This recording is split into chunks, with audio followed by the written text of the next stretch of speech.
하나님의 말씀, 누가복음의 말씀을 우리가 매일 성경을 통해서 매일같이 큐티하고 있습니다. 누가복음에는 특징이 있어요. 누가복음에는 어떤 특징이 있냐면 보고서의 형식의 특징을 가지고 있습니다. 그래서 어떤 데오빌로 각하에게 드리는 보고서 형식이기 때문에 어떤 분명한 사실적인 근거에 의해서 실질적인 내용들을 아주 객관적인 시선으로 기록한 것이 누가복음의 특징입니다. 그래서 그 보고서를 처음부터 끝까지 쭉 읽으면 예수님에 대한 명확한 그 흔적들이 그 보고서 형식으로 말미암아 드러나게 되어 있는 거예요. 도대체 예수님이 어떤 분이시냐는 거예요. 도대체 예수님이 이 땅에서 어떤 일을 하셨는지, 도대체 그분이 우리에게 가르쳐주고자 하시는 것이 무엇인지 사실적으로 드러나게 되어 있는 거예요.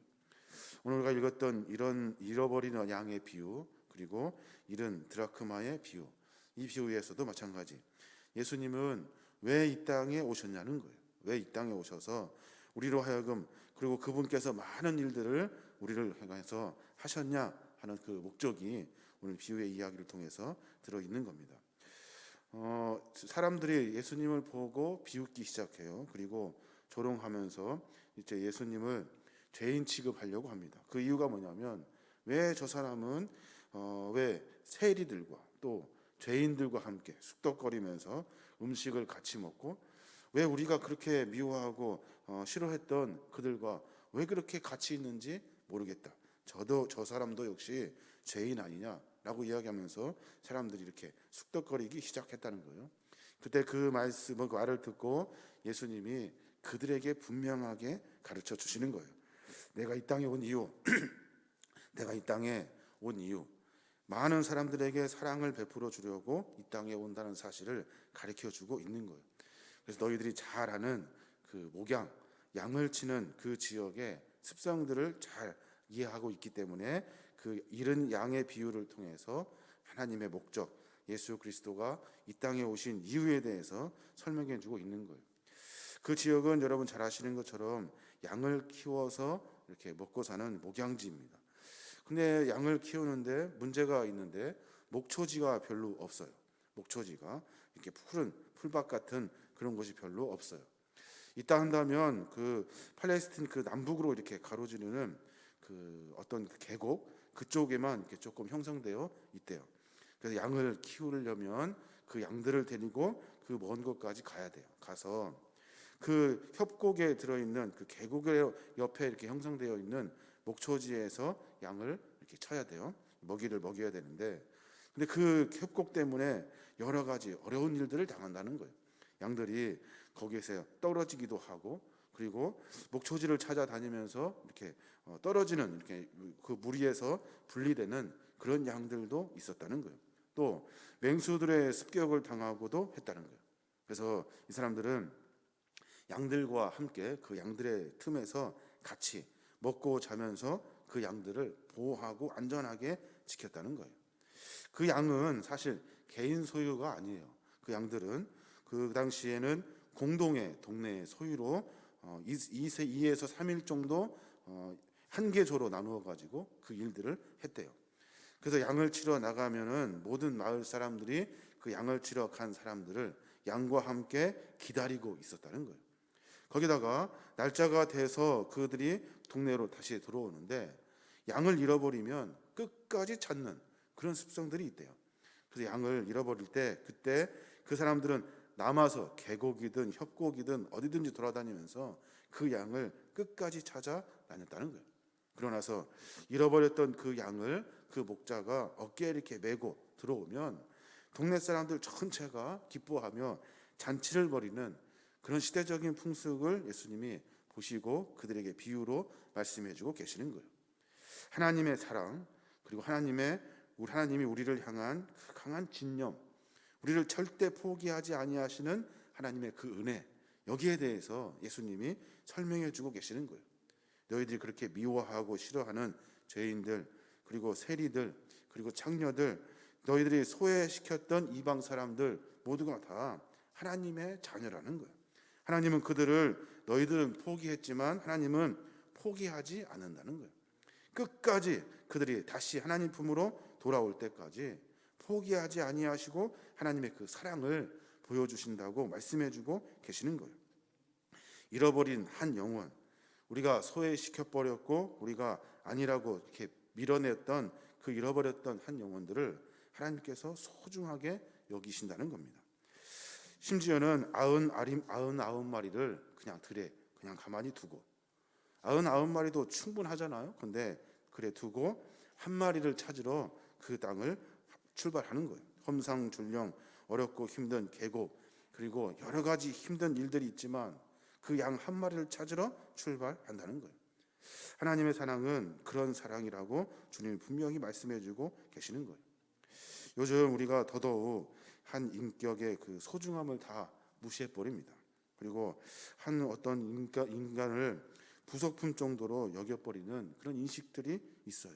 또 교회 안에서도 많은 일들 가운데 우리가 서로 한 영혼을 소중히 여겨서 우리가 서로 사랑하고 덮어주고 용납하고 이해하는 그런 모습들이 있어야 하는데, 우리가 뭐 그냥 그렇게 쉽게 한 사람들을 생각하는 것 같아요. 한 영혼을 소중하게 여기시는 하나님의 그 마음을 우리가 본받아서 삶을 살아내어야 하는 겁니다. 하나님은 끝까지 찾아요. 끝까지 잃어버린 영혼을 포기하지 아니하시고 끝까지 찾아요. 오늘 말씀에 보니까 그런 말씀이 있잖아요. 찾아내기까지 찾아다니지 않겠느냐. 찾아내기까지, 이 찾아내기까지, 찾을 때까지 그 일을 하는 거예요. 그가 돌아올 때까지, 그가 돌이킬 때까지, 그가 회개하고 다시 하나님 앞에 설 때까지 하나님은 자기 아들 독생자 예수 그리스도를 내어주면서까지 포기하지 아니하시고 찾아다니신다는 거예요. 이게 바로 하나님의 사랑이라는 겁니다. 찾으면 어떡합니까? 찾으면 잔치를 벌려요. 왜 잔치를 벌립니까?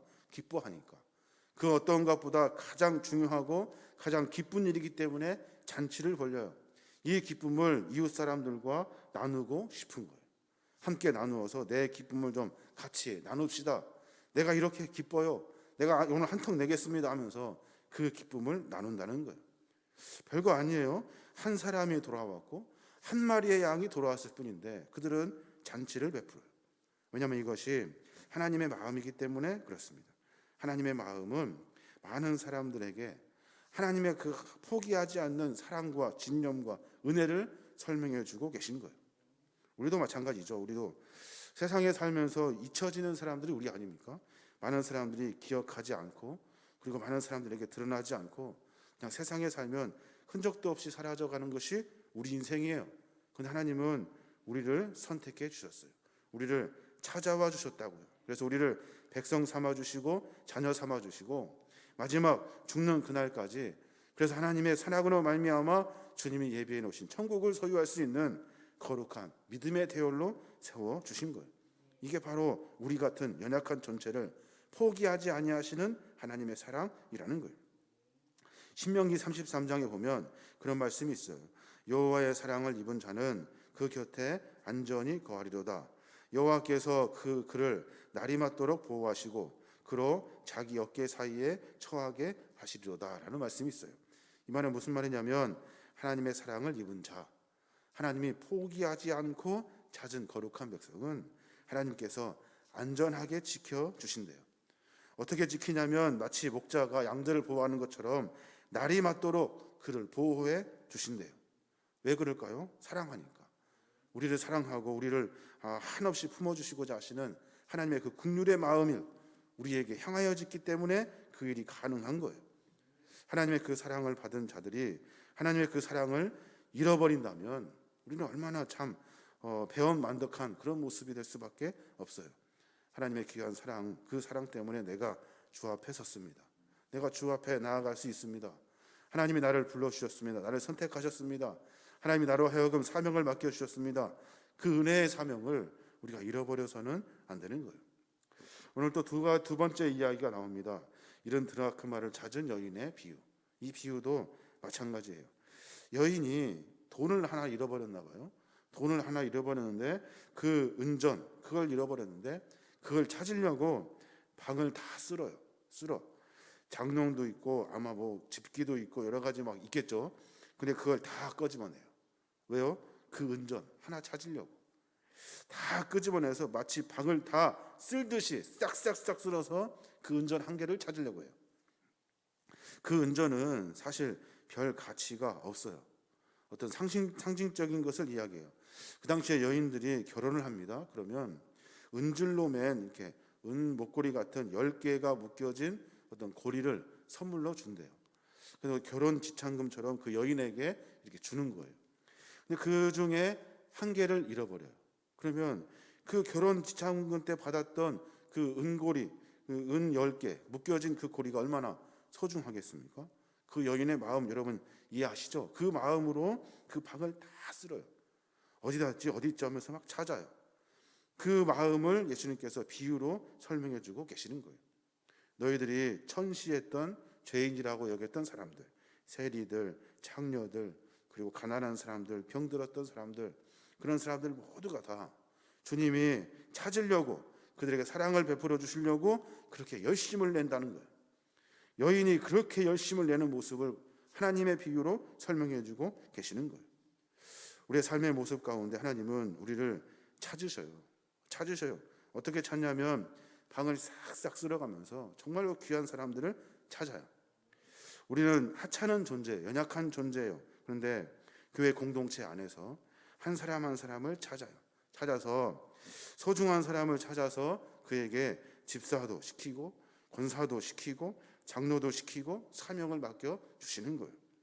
포기해버리면 말죠. 그거 얼마나 귀하고 소중하다고. 그 마음 그냥 잃어버리면 되잖아요. 냅두더라 그냥 그러면 돼요. 우리는 9개나 있다라고 말하면 돼요. 그런데 하나를 찾아서 하나님께서 사명을 맡겨 주시는 거예요. 그 사명을 맡은 자들이 하나님의 그 은혜로 말미암아 귀한 일들을 감당해 내는 겁니다. 교회 안에 많은 사람들이 있어요. 예수님께서는 우리를 찾기 위해서 수도 없이 방을 싹싹 쓸듯이 빗자루를 쓸어서 먼지 한 톨 없이 다 뒤집듯이 다 뒤집어서 한 사람 한 사람을 찾아요. 그들에게 사명 맡겨주시고 일을 감당하게 하시는 겁니다. 우리가 이제 올해 장로도 피택해야 되고 여러 가지 일들이 있습니다. 우리도 찾아야 돼요. 주님의 마음으로 찾아서 귀한 사람, 귀한 사명 감당할 수 있는 사람에게 귀한 일을 맡겨주어야 하는 겁니다. 그 사람을 통해서 하나님의 나라가 만들어지고 또 우리의 작은 일들을 통해서 하나님의 영광을 드러내는 거예요. 부족하고 연약한 우리들을 하나님이 찾아서 불러주셨대요. 그래서 우리를 귀한 자녀 삼아주시고 믿음의 대열로 세워주시고 하나님의 은혜가 무엇인지 깨닫게 하시고 그 은혜의 대열에서 우리가 그 하나님의 긍휼의 사랑을 만나게 하신 거예요. 오늘 하루 가운데 그런 묵상이 좀 있었으면 좋겠습니다. 하나님, 나를 찾으시는 하나님, 그냥 세상에서 그냥 없어져 버릴 것 같은 우리 연약한 존재들을 하나님이 찾아 불러주신 거예요. 우리가 자진해서 우리가 나간 것이 아니에요. 세상 사람들은 다 그냥 흩어져 살잖아요. 그런데 하나님이 우리에게 찾아와 주셨고 하나님이 우리에게 은혜 베풀어 주셨고 우리가 거기에 반응한 것뿐이에요. 깨달은 것뿐이에요. 그 은혜로 말미암아 우리가 삶을 살아낼 수가 있는 겁니다. 오늘 하루 가운데 세상에 연약한 존재로 살고 있는 우리를 불러주신 하나님, 그 하나님의 은혜와 사랑을 깊이 깨닫고 교만하지 아니하고 그리고 내가 무슨 잘났다고 이야기하는 것이 아니라 우리의 삶의 모습 가운데 하나님이 나를 불러주셨어요. 연약한 우리를 불러주신 하나님의 사랑을 깊이 깨닫고 그 은혜에 감사할 수 있는 거룩하고 은혜롭고 복되고 감사할 수 있는 은혜의 하루가 되시길 주님의 이름으로 축원합니다.